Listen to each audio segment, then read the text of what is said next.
Road ప్రమాదాల నుంచి రక్షణ కోసం ద్విచక్ర వాహనాలు నడిపేవారు తప్పనిసరిగా హెల్మెట్ ధరించాలని రాయదుర్గం రూరల్ సిఐ వెంకటరమణ తెలియజేశారు.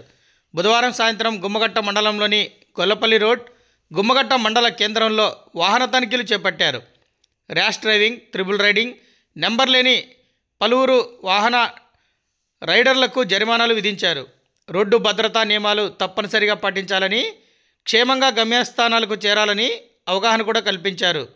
మద్యం తాగి వాహనాలు నడిపితే, అలాగే ఓవర్లోడ్తో ప్రయాణికులను తీసుకెళ్తే కేసులు నమోదు చేస్తామని హెచ్చరించారు. Thanks for watching this video. ఈ వీడియో మీకు నచ్చినట్లయితే లైక్ చేయండి, షేర్ చేయండి, సబ్స్క్రైబ్ చేసుకోండి. మన రాయదుర్గం ఆర్డీజీ న్యూస్.